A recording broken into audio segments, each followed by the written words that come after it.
Wir hatten hier vor mir das Thema Schätzungen. Da ging es eigentlich eher so um Aufwandschätzungen, aber auch Schätzungen im Allgemeinen. Und jetzt könnte man fragen, was schätzt ihr?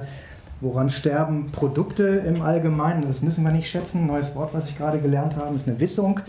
Wir wissen, dass neue Produkte, Unternehmen und Firmen und Marken nicht an Ideen oder am Mangel an Ideen sterben oder an guten Produkten oder an zu viel Features oder zu wenig, sondern sie sterben an Relevanz. So bin ich dazu gekommen. Ich habe mir Sachen überlegt, ich habe immer schon gerne gebastelt und viel gebaut. Und alles, was ich mir so überlegt hatte, wirkte total plausibel, also absolut relevant, total wichtig, vollkommen sinnvoll.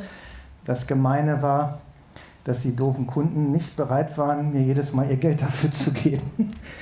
Und das hat mich dann dazu gezwungen, darüber nachzudenken, was führt denn eigentlich dazu? Also was ist denn so wichtig und so gut, dass es auf eine Resonanz in einem Markt treffen kann?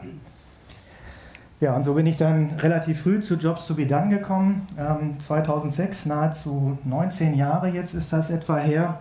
Damals war ich mit einer Werbeagentur beschäftigt und mit dem Thema Solaranlagenvertrieb und Bau in Spanien damals.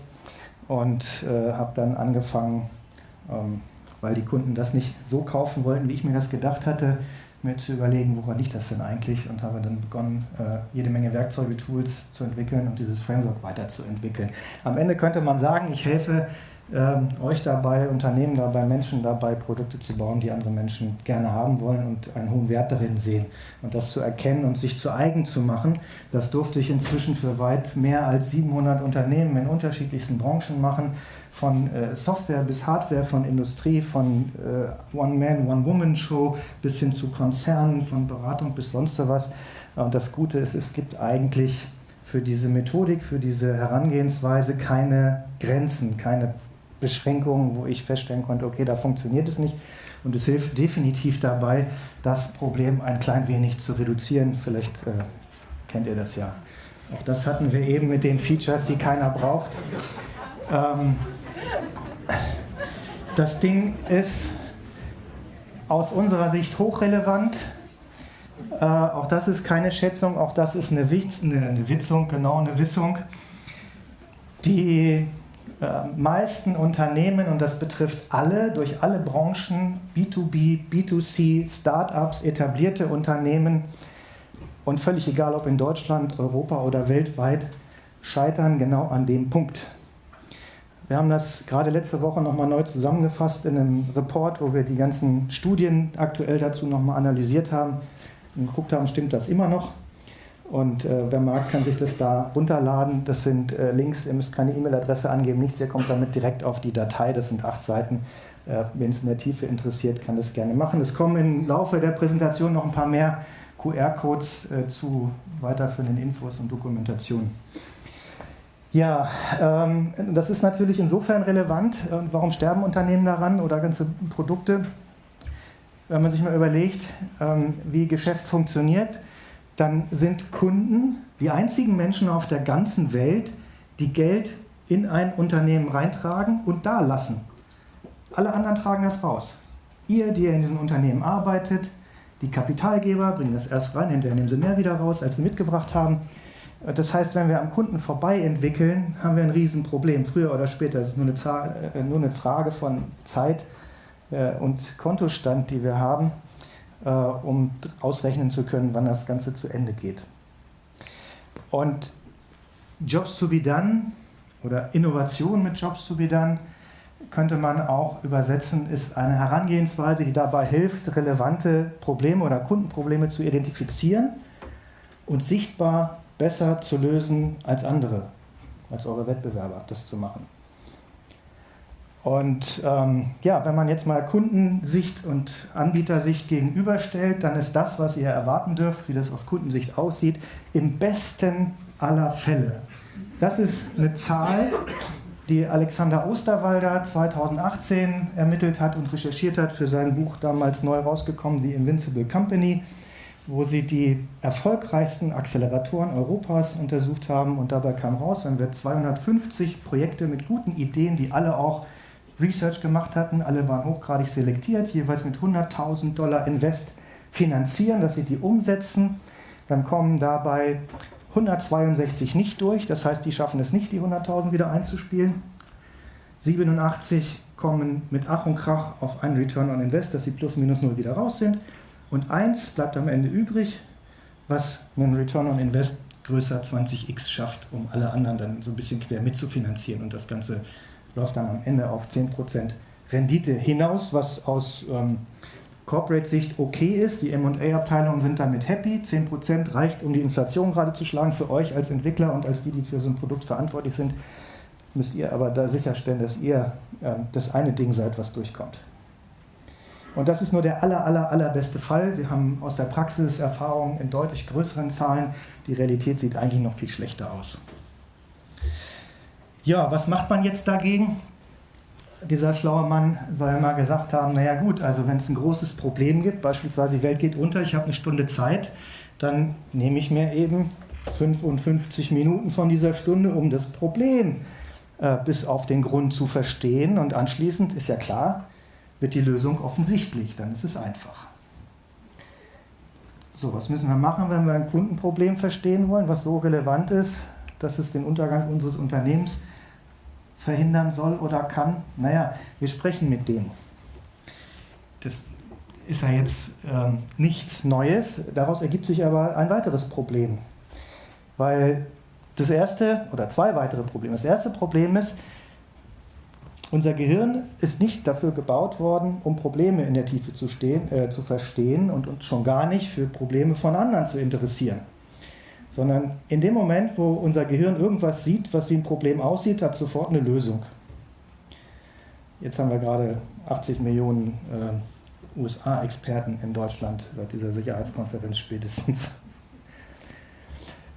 Und das zweite Problem ist, oder die zweite Herausforderung ist, wenn wir mit anderen Menschen sprechen oder mit Kunden sprechen, können wir nicht sicher gehen, ob das, was sie uns sagen, auch das ist, was sie tun werden. David Ogilvy hat es mal so zusammengefasst, dass er gesagt hat, Menschen denken gar nicht, was sie fühlen, sie sagen auch nicht, was sie denken, und sie machen auch nicht, was sie sagen. Das heißt, jetzt haben wir ein Problem. Das heißt, wenn wir mit Kunden reden, müssen wir irgendwie damit umgehen. Es nützt nichts, das jetzt doof zu finden, aber wenn wir ein Kundenproblem verstehen wollen, dann brauchen wir irgendwie einen Weg, um mit diesen zwei Problemen unser Gehirn, was auf Lösungen interessiert ist, und das Thema, wir wissen nicht, ob uns die Wahrheit gesagt wird und ob das, was die Leute uns sagen, was sie tun werden, auch passiert. Und genau da kann die Jobs-to-be-done-Theorie helfen. Ich werde das jetzt nicht in der absoluten Tiefe erklären. Wer mag, da gibt es den nächsten QR-Code, wo alle Hintergründe und Ursprünge und so weiter dokumentiert sind. Hier reicht es zunächst mal aus, das als einen neuen Blickwinkel oder eine Perspektive zu verstehen. Sprich, wir nehmen eine andere Position ein und gucken mal anders auf Produkte, Dienstleistungen, Services oder Marken. Und wir stellen uns die Frage, oder wir gehen davon aus, dass Menschen nicht einfach Produkte kaufen, weil sie Bock drauf haben, sondern weil sie in einer bestimmten Situation im beruflichen oder in ihrem privaten Alltag einen Fortschritt machen wollen, und ein Produkt hilft dabei, diesen Fortschritt zu machen. Also die Frage ist, welchen Job erledigt jetzt dieses Produkt, dieses Ding, diese Marke, dieses Unternehmen eigentlich für uns? Was ist der höhere Zweck? Und jetzt sitzt ihr hier gerade alle auf Stühlen, und wenn wir jetzt einen besseren Stuhl bauen wollten, dann könnten wir uns fragen, welchen Job erledigt jetzt eigentlich ein Stuhl? Und die Jobs-to-be-done-Antwort darauf könnte lauten, naja, hilf mir dabei, wenn ich einschlafe während der Woche erzählt, mir nicht die Knochen zu brechen, sondern schon zu sitzen, dann falle ich nicht so tief. Oder hier einem Vortrag zuzuhören und mir schlafen die Beine nicht ein. Oder einen Sitzplatz zu haben, wenn ich essen möchte zu Hause. Alles das sind Möglichkeiten, bei denen so ein Stuhl helfen kann, einen kleinen Fortschritt zu machen. Jetzt kann ich aber auch weiter gucken und sagen, okay, wenn das der Job ist für einen Stuhl, was kostet das, den Stuhl Jobs-to-be-done-Sprache zu engagieren? Naja, den kann ich anheuern für unter 70 € bei Ikea, und dann macht er das für mich. Dann kann ich mich da draufsetzen, und mir pennen die Beine nicht mehr ein und die Füße werden nicht mehr platt. Jetzt die nächste Frage, naja, wenn das der Job für einen Stuhl ist, welchen Job erledigt denn dieser Stuhl? Ist immer noch ein Stuhl, aber der will schon 470 € für den Job haben. Was macht er denn anders? Naja, vielleicht hilft er mir dabei zu entspannen, irgendwie runterzukommen, einen anstrengenden Tag zu verdauen, oder vielleicht kann er mir besser dabei helfen als der andere Stuhl, irgendwie eine Netflix-Serie wegzubingen, ohne dabei Rückenprobleme zu bekommen. Kann ja sein. Es gibt offensichtlich höherwertige Jobs. Und wenn wir noch einen weitergehen, dann gibt es hier noch einen Stuhl. Aber um den zu engagieren, brauche ich schon 13.000 € und der Hocker will nochmal 3.000 € extra. Alles Stühle. Vielleicht hilft der mir ja dabei, beim Besuch zu zeigen, was ich mir alles leisten kann. Ja, das macht er seit den 60ern, ursprünglich mal gebaut worden, um eine Hotellobby in Kopenhagen auszustatten, angemessen. Und wenn wir so drauf gucken und jetzt durch diese Jobsbrille auf Produkte, Dienstleistungen, Service, egal ob digital, analog oder was auch immer, spielt überhaupt keine Rolle, so drauf zu gucken, stellen wir fest, dass es offensichtlich unterschiedliche Dimensionen gibt von diesen Jobs und dass offensichtlich Produkte, wenn es um das Thema Job geht, nicht allein mit Produkten aus derselben Produktkategorie konkurrieren. Auf allen Stühlen konnte ich sitzen. Ich könnte aber auch hier jetzt nicht, könnte mich aber zu Hause vielleicht auf einen Fenstersims setzen, um mich irgendwie mal auszuruhen. Ich könnte da sogar essen oder was auch immer. Ich kann mich auf den Boden setzen, aber brauche ich noch nicht mal einen Stuhl dafür. Und dass es prinzipiell eine funktionale Ebene gibt, wo Jobs eine Rolle spielen. Der zweite Stuhl sah irgendwie gemütlicher aus und vielleicht hilft er mir dabei, runterzukommen nach einem anstrengenden Tag, zu entspannen, eine Netflix-Serie durchzubingen ohne Rückenschmerzen, und wir stellen fest, das hat was mit Emotionen zu tun. Diese zweite Dimension, die emotionale, hängt damit zusammen, wie möchten sich Menschen fühlen. Es scheint offensichtlich ein bisschen mehr wert zu sein als nur allein die emotionale. Und dann gibt es eine dritte Dimension, die wir die soziale Dimension nennen, die hängt damit zusammen, wie möchte ich von anderen Menschen wahrgenommen werden. Und je besser ich es schaffe, diese drei Dimensionen in meinem Produkt zu vereinen, desto höher ist mutmaßlich die Relevanz von potenziellen Kunden dafür, das Portemonnaie ein bisschen weiter aufzumachen. Und sie wird größer. Und damit bekomme ich also eine neue Perspektive, aus der klar wird, jedes Produkt ist in der Lage, unterschiedliche Jobs zu erledigen, in unterschiedlichen Dimensionen. Und für jeden Job gibt es vollkommen unterschiedliche Produkte aus unterschiedlichen Produktkategorien. Das wird jetzt erstmal total verwirrend. Also das heißt, ich mache jetzt das Bild auf und sehe plötzlich viel mehr als vorher, wenn ich diese Jobsbrille aufsetze. Nur, was nützt es mir als Hersteller von Stühlen oder als Softwareanbieter für Kalenderimplementierungen, zu wissen, dass ich jetzt plötzlich im Business schöner Wohnen bin, anstatt im Business Softwareentwicklung? Ich muss ja irgendwie jetzt mit dieser Information auch was anfangen können. Ich muss das ja irgendwie umsetzen können. Klar ist nur, keine Sau wacht einfach so morgens auf und will sich einen Stuhl für 13.000 € kaufen und nochmal 3.000 für einen Hocker dazu. Das passiert so nicht. Und deswegen brechen wir das auf eine ganz zentrale Frage herunter. Wenn ihr die beantworten könnt für euer Produkt, dann habt ihr prinzipiell das ganze Jobs-Ding verstanden. Mehr müsst ihr nicht wissen, aber wir müssen diese Frage beantworten können. Unter welchen Bedingungen wechselt ein Mensch dauerhaft zu meiner Lösung? Menschen haben ja die Wahl. Außer vielleicht am Flughafen, wenn ich auf dem Weg zum Vortrag meinen Koffer verloren habe, neben der Anzug war und ich stehe da in Turnhose und in 2 Stunden geht das los, dann kann ich nur in den bescheuerten Bossladen, der doppelt so teuer ist wie alle anderen, gehen, habe ich keine Wahl. Dann hilft eine Übervorteilungsstrategie, kann man auch machen. Aber wenn die Kunden freie Wahl haben, muss ich das kennen. Und um das zu ermöglichen, brauchen wir ein bisschen mehr, da braucht ihr ein bisschen mehr als nur dieses Konzept von Jobs allein, und dafür haben wir das mal zerlegt in so einer Art Periodensystem der Elemente, aus denen Jobs und oder auch Kundenbedürfnisse entstehen, und mit deren Hilfe, wie aus so einem Baukasten, wenn wir diese Punkte kennen, sehr präzise Vorhersagen machen können, wie sich Menschen verhalten oder auch ganze Gruppen von Menschen. Und dafür brauchen wir einmal das Konzept des Jobs to be done. Was ist der höhere Zweck? Gemütlich sitzen, Netflix bingen, zur Ruhe kommen, was auch immer, jetzt bezogen auf den Stuhl zum Beispiel. Auf der anderen Seite müssen wir aber auch wissen, in welchem Kontext ist denn dieser Job zu erledigen? Das macht einen riesen Unterschied. In welcher Situation kommt es dazu, dass irgendeine Lösung für eine Aufgabe nicht mehr ausreichend ist oder nicht gut genug, sodass ich prinzipiell gewillt bin, was anderes auszuwählen?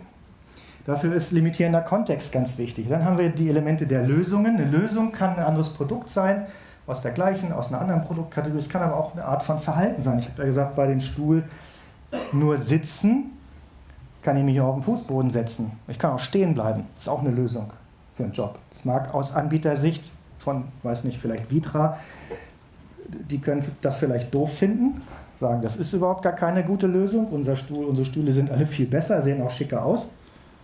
Aus Kundensicht ist es aber eine Lösung und ist eine probate Alternative. Ja, und um diesen Wechsel zu erklären, wie kommt es jetzt dazu, dass ein Mensch von einer Lösung zu einer anderen kommt, müssen wir noch zwei andere Elemente kennen. Ich weiß nicht, wenn ihr mindestens mal im Marketing, Customer Journeys werden sicherlich ein Begriff sein, arbeitet, gibt es in unserem Framework Ereignisse. Ereignisse sind Dinge, die passieren und neue Verhaltensmuster auslösen. Es passiert was, eigentlich bin ich happy mit meinem Stuhl, es passiert irgendwas und plötzlich ab dem Moment fällt mir ein Problem auf, das war eigentlich immer schon da, das ist mir nur nie aufgefallen. Es passiert noch was und plötzlich fange ich an, mir einen Kopf zu machen, irgendwie so geil ist nicht mehr, ich fange mal an zu gucken, ich fange an zu suchen. Es passiert wieder irgendwas und das ist das Ding, was das Fass zum Überlaufen bringt. Genug ist genug, jetzt reicht's, es muss was Neues her. Das sind Ereignisse. Und dann haben wir noch die Gruppe der Kräfte. Kräfte haben viel mit Emotionen zu tun. Kräfte sind Dinge, die Menschen angenehm oder unangenehm finden. Sowohl unangenehme als auch angenehme Dinge können uns am Hier und Jetzt an den gewohnten Lösungen festhalten oder sie können uns davon wegtreiben. Das Gleiche gilt für unsere und für neue und für andere Lösungen. Auch da gibt es Angenehmes und Unangenehmes. Und dann gibt es noch Punkte, die aus Kundensicht auch in diese Kategorie gehören. Das sind subjektive Messkriterien für, wie ist es denn, wenn es besser ist? Wie sieht eine Verbesserung aus? Job besser erledigt oder schlechter erledigt? Eine Verschlechterung. Alles das nennen wir Kräfte. Und um das Ganze mal zu veranschaulichen, gucken wir uns mal ein Beispiel an, wie man das machen kann mit einer Yogamatte. Keine Angst, ich weiß, wahrscheinlich seid ihr überwiegend alle digital oder ist hier irgendjemand, der analoge Produkte baut? Okay, kein Problem. Es ist nur ein bisschen einfacher, das mit Alltagsgegenständen zu machen. Deswegen haben wir das ausgewählt. Oder ich, 2019 kam am Rudolfplatz, das ist ein bisschen weiter hier in Köln, wer sich auskennt, da waren damals die WeWork Labs, inzwischen die größte Pleite aller Zeiten. Als Start-up habe auch die Labs und da durfte ich als Mentor einige Teams begleiten und habe da auch zum Thema Jobs to be done referiert. Und dann kam ein Yogamatten-Startup auf mich zu. Die hatten 3 Jahre zuvor die beste und nachhaltigste Yogamatte der Welt gebaut und haben natürlich auch mit ihren Kunden gesprochen, wie sie die haben wollen und wie sie die machen müssen. Die Matte war wirklich super gut. Das Problem, was sie hatten, ist, das Geschäft lief gut. Aber sie haben es irgendwie nicht hingekriegt, egal was sie gemacht haben, die Verkaufszahlen nochmal substanziell zu erhöhen. Das heißt, sie haben die Matten bunt gemacht, sie haben teure Dekors drauf gedruckt, sie haben aufwendige Köcher produziert, die schick aussahen, um die Matten gut zu transportieren. Die haben die Matten ein bisschen breiter gemacht als normale und sie haben es schon geschafft, ihre Matten statt für 30 bis 40 Euro im statistischen Mittel, ist übrigens auch ein sehr hartes Geschäft, Yogamatten zu verkaufen, hart umkämpft, für gute 130 Euro pro Stück zu verkaufen. Immerhin. Immerhin. Nur egal, was sie gemacht haben, es hat sich nichts an den Verkaufszahlen verändert. Dann haben sie es mit Marketing versucht und auch egal, was sie gemacht haben, sie haben überwiegend so ein E-Commerce-Business oder ist immer noch über Amazon verkauft und haben alle möglichen Kampagnen gefahren, die von vorne bis hinten optimiert und alles, was sie gemacht haben, hat zwar zu mehr Verkäufen geführt, aber die Mehrkosten haben die haben die Gewinne wieder aufgefressen, von daher war es egal. Und dann haben wir uns gemeinsam hingesetzt mit ihnen und haben einen Jobs to be done Research Sprint durchgeführt und haben gesagt, okay, lass uns doch mal gucken, warum kaufen denn die Leute eigentlich eine Yogamatte? Und warum kaufen sie ausgerechnet eure, obwohl die auch noch so viel teurer ist? Wenn wir das rauskriegen, haben wir einen Weg, wie wir das angehen können. Wir gucken uns das erstmal an, verstehen das Problem. Und da kam, das hat ja Tim schon erzählt, unser damals noch funkelnigelnagelneues Boundary Tool ins Spiel, das Wheel of Progress Canvas. Wer es genau verstehen will, da ist wieder ein Link dazu. Ich zeige euch jetzt hier, wie diese unterschiedlichen Elemente des Fortschritts darauf abgelegt werden und wie es dabei hilft, ein gemeinsames Verständnis von Kundenbedürfnis und wie dieser Fortschrittszyklus aus Kundensicht eigentlich genau aussieht, abgelegt werden kann. Also wir haben Tiefeninterviews geführt, strukturierte, mit einigen der Kunden von Mantra Fund, so heißt die Firma. Und der Normalzustand der Menschen ist ja nicht der Wechsel, sondern so, ich habe meine Matte, das läuft gut, warum soll ich mir eine neue kaufen, das ist doch prima. Das Ding hat 30 Euro gekostet, davor hatte ich eine Isomatte und das 30-Euro-Ding ist doch super, noch nie Probleme mit gehabt.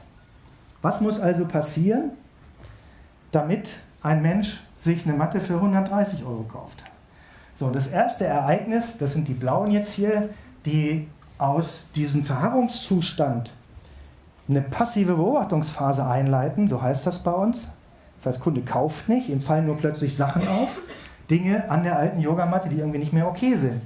Und das, was wir festgestellt haben, alle, die sich diese teuren Matten gekauft haben, haben Yoga-Erfahrung gehabt und haben sich irgendwann zu einem Kurs angemeldet. Viele davon für eine Yogalehrerausbildung. Und dann ist ihnen aufgegangen, jetzt wo ich das Ding intensiver nutze, irgendwie wird das langsam ein bisschen fühlt sich komisch an unter der Hand, wird ein bisschen bröselig. Und wenn ich hier länger als 20 Minuten auf dem Ding wirklich harte Workouts mache, dann wird das auch langsam ein bisschen rutschig. Ich muss mich die ganze Zeit darauf konzentrieren, dass ich hier nicht wegrutsche. Ich kenne mich nicht aus mit Yoga, ne? Ihr guckt mich so an, als wenn ich da viel drüber wüsste. Außerdem fängt das Ding auch an, ein bisschen komisch zu riechen, so mit der Zeit, wenn man es intensiver nutzt. Das ist auch irgendwie doof. Aber deswegen kauft sich kein Mensch eine Yogamatte für 130 Euro. Bis das nächste Ereignis passiert, ist übrigens egal, in welcher Reihenfolge diese Ereignisse passieren, ist nur die Anzahl, die entscheidend ist. Dann plötzlich haben die Leute angefangen zu suchen. Da sagt jemand aus dem Kurs oder Yogalehrerin, Yogalehrer, wie auch immer, vielleicht, Tim, sollst du mal drüber nachdenken, eine neue Matte zu besorgen. Du siehst da ein bisschen zittrig aus auf dem Teil. Unentspannt. Ja, genau. Und ab dem Moment geht es los. Die Leute fangen an zu googeln, fragen andere, fragen sich schlau oder dumm oder was auch immer und fangen an, ihre Kriterien zu sammeln. Beispielsweise, es gibt breitere Dinger, das ist schon cool, wenn man ein bisschen mehr Platz drauf hat. Wäre eigentlich auch ziemlich geil, wenn das Ding bei intensiver Nutzung ein bisschen länger hält als wieder nur ein Jahr. Und das sind dann beispielsweise positive Aspekte, die ziehen hin zum Neuen. Wir sind bei den Kräften, die Grünen, wer Rot und Grün unterscheiden kann, ist hier im Vorteil. Aber es gibt auch Sachen, die irgendwie davon abhalten, jetzt schon loszulegen, nämlich wenn so ein Ding, wenn ich dafür mehr als 80 Euro ausgeben muss, ist das ganz schön viel Geld und wer weiß, ob das wirklich so lange hält, wie ich mir das gedacht habe. Und wenn ich dann noch so ein nachhaltiges Ding kaufe, naja, wenn ich dann da, jetzt habe ich ja schon gelernt in meiner Recherche, es gibt auch Yogamattenreiniger, wenn ich damit da rangehe, nachher löst sich das Teil wieder auf und dann habe ich viel Geld verbrannt und das gleiche Problem wie vorher. Die Leute kaufen immer noch nicht. Und was noch passieren muss, ist das letzte Ereignis. Es braucht noch ein drittes Ereignis, das das Ganze hoch skaliert. Wir hatten Ereignis 1, löst aus, okay, es gibt ein Problem. Keine Ahnung, ob das meins ist, es ist irgendwie aber da, juckt mich noch nicht. Ereignis 2, fuck, das Problem ist meins, ich guck mal, wie eine bessere Lösung für mich vielleicht aussehen könnte. Und Ereignis 3 ist jetzt Entscheidung, genug ist genug, es reicht. Ja? Ich habe hier gerade vor anderen Leuten voll die Grätsche gemacht. Eigentlich denke ich, ich bin hier Yoga-Profi und die denken alle, ich bin jetzt die totale Anfängerin, obwohl ich hier gerade zum ersten Mal einen Auftrag als Yogalehrerin hatte und bin nach einem harten Workout eigentlich nur entspannt im herabschauenden Hund, überhaupt nicht entspannt, komplett weggerutscht und das sah total bescheuert aus. Jetzt reicht's, jetzt sind mir die 130 Euro auch egal und dann haben sie sich so eine Matte gekauft. Und oben haben wir dann tatsächlich auch die Kriterien nochmal, guck mal, ob ich hier da, für die, was ist eine Metrik für Fortschritt? Und was die Leute dann erzählt haben, und das ist wichtig, auch das zu kennen, das sind die Gründe, warum sie dann bei einer Lösung bleiben. Für den ersten Kauf reicht es aus, diese ganzen Argumente hier unten zu kennen. Die Features, die irgendwie toll sind und die doof sind, damit muss man irgendwie einen Umgang finden. Und dann kommt das letzte Event und dann kann man ein Geschäft machen, dann kann man verkaufen. Aber damit die Leute bleiben, braucht ihr mehr. Und das heißt, das sind die Dinger, die oben kommen. Und was die Leute uns erzählt haben, die geblieben sind und begeistert waren, das fühlt sich an, das ist voll das Spider-Man-Feeling. Ich habe das Gefühl, ich kann an den Wände hochlaufen. Also das ist nicht sticky, aber es rutscht überhaupt gar nicht. Und außerdem kann ich hier jetzt vollkommen entspannt, auch nach 90 Minuten Workout, meine Übung machen, kann mich voll und ganz auf mein Yoga konzentrieren und fokussieren und muss überhaupt nicht mehr daran denken, Hauptsache ich rutsche nicht gleich wieder weg. Und damit war klar, der Job, bei dem diese eine Matte besser war als alle anderen, hilft mir dabei, mich hier voll und ganz auf meine Übung zu fokussieren, wenn ich, das ist der limitierende Kontext, mehr als 20 Minuten Workout auf den Dingern gemacht habe. Und da war sie viel, viel besser als alle anderen. Klar war, keiner hat diese Matte gekauft, weil sie in einem tollen Rosa war, weil ein schönes Mandala drauf gedruckt war oder weil da so ein toller Köcher mit dabei war. Das waren alles Features, die in dieser Zielgruppe vollkommen egal waren. Die waren nur teuer zu produzieren, aber nicht relevant für diese Kundengruppe. Und jetzt kommt ein Punkt, der elementar wichtig ist. Oftmals sind wir ja begeistert davon, am Produkt zu arbeiten, aber eine Verbesserung in den Zahlen dafür, dass mehr Leute mehr davon kaufen, auch wenn das Produkt vielleicht schon hochrelevant ist und dieses Produkt war prinzipiell gut genug. Es war vielleicht ein bisschen drüber, das war aber jetzt nicht schlimm für die Kunden. Nur damit das besser funktioniert, mussten wir nicht das Produkt als erstes umbauen, sondern vor allem die Kommunikation.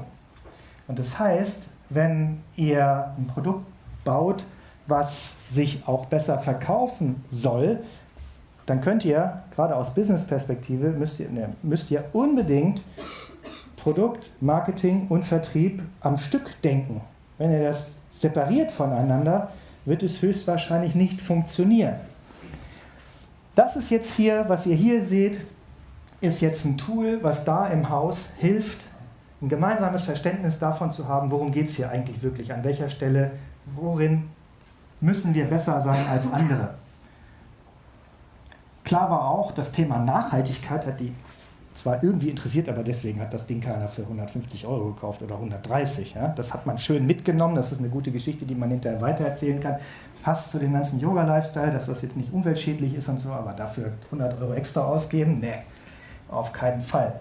So, was wir also machen, ich zeige euch jetzt ein weiteres Tool, das ist hier unsere Progress Management Map, die ist eigentlich ein Tool, um über diesen gesamten Fortschrittszyklus, diese 5 Phasen, passive Beobachtung, also erstes Ereignis geht los, passive Beobachtungsphase, zweites Ereignis, aktive Suche, drittes Ereignis, Entscheidung, viertes Ereignis ist die erste Beauftragung der neuen Lösung und dann kommt das, was hinterher die wiederholte Nutzung und die dauerhafte Bindung auslöst, fünfte Phase, der Ongoing Use oder die wiederholte Beauftragung auslösen. In jeder einzelnen dieser Phasen gibt es nicht nur den höheren Zweck, den eigentlichen Kundenjob in dem Kontext, und das ist vollkommen unabhängig, egal in welcher Produktkategorie ihr seid.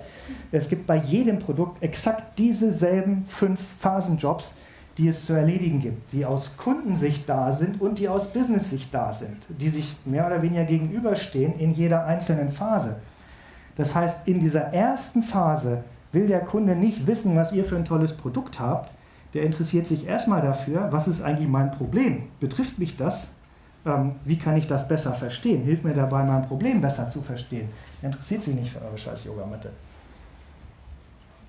Eure Aufgabe ist es aber aus Business-Perspektive in dieser ersten Phase die Aufmerksamkeit dieser Leute irgendwie einzufangen. Das kriegt ihr nur, indem ihr relevante Inhalte kommuniziert. Und relevant ist nicht eure Yogamatte, relevant ist an der Stelle wegrutschen und doof dastehen und lange Workouts und schwitzige Hände. Das hat aus Kundensicht noch nichts mit eurem Produkt zu tun. In der zweiten Phase sieht das wieder ein bisschen anders aus. Da sind die Menschen ja schon auf der Suche, da spielt euer Produkt sehr wohl eine Rolle, weil der Kunde interessiert sich nicht primär dafür, euer Produkt jetzt schon zu kaufen, sondern dafür, wie muss denn eine Lösung aussehen, die für mich besser ist? Auf welche Kriterien muss ich achten? Wo muss ich hingucken? Wenn das geklärt ist und das dritte Ereignis hat stattgefunden und wir müssen uns jetzt darauf einrichten, dass der Kunde mit seinem Geld kommt und das Ding haben will, dann müssen wir ihn oder sie kaufen lassen. Der Kunde will dann möglichst einfach, unkompliziert, schnell und sofort Zugang zu einer besseren Lösung haben.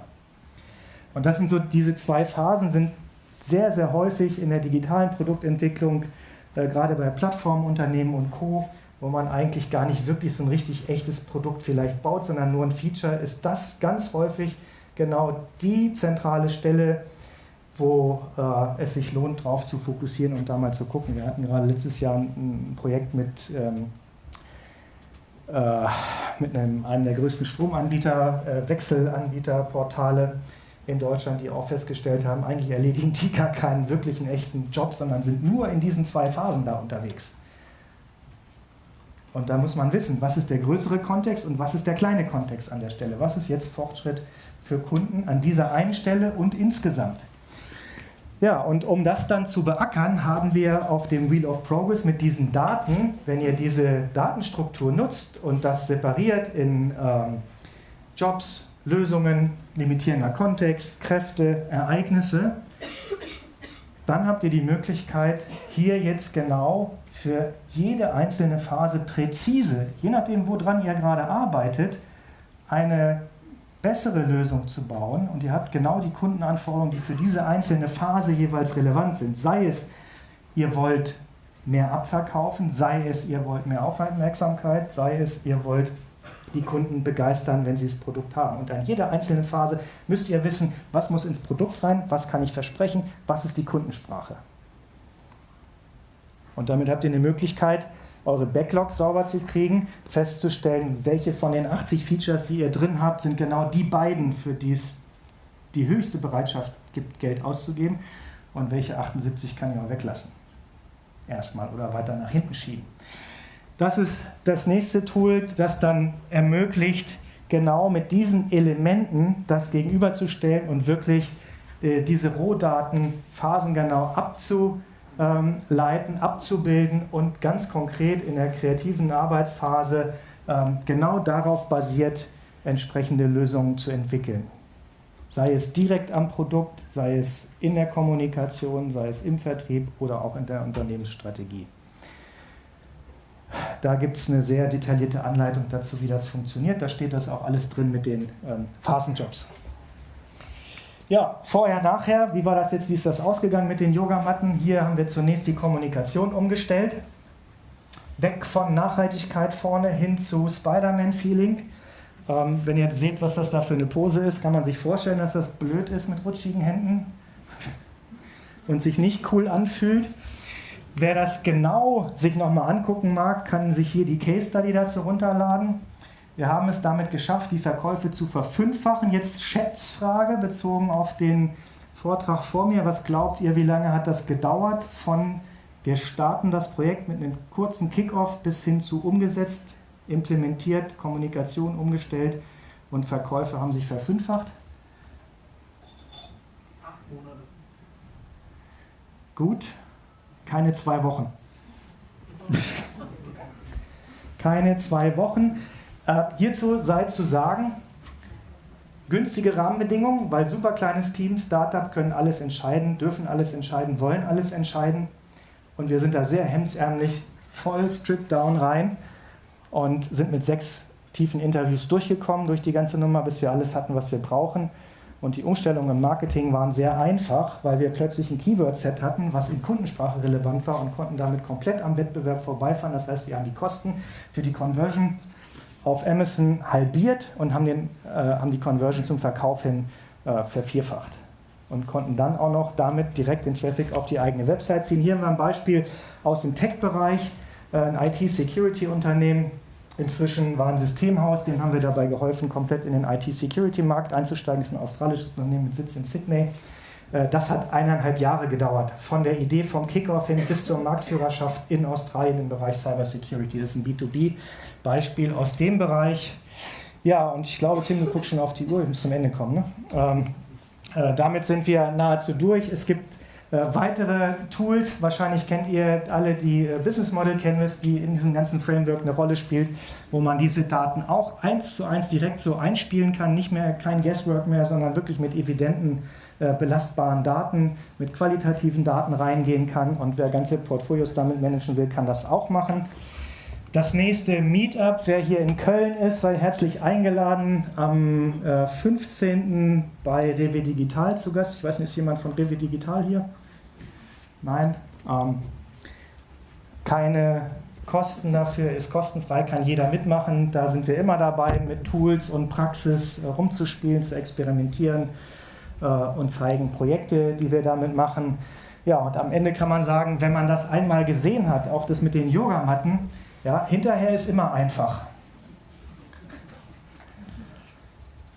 Und dann kann man es eigentlich auch nicht mehr ungesehen machen. Ja, vielen Dank. Achso, wer mag, nächste Ausbildung in dem Framework, das machen wir 3-mal im Jahr. Ist jetzt noch im Mai, geht die nächste Mastering-Session los. Es gibt euch noch einen kleinen Discount mit dem Code POD25, wer mag, für Mai oder September. Und ja, das bis hierher erstmal vielen Dank.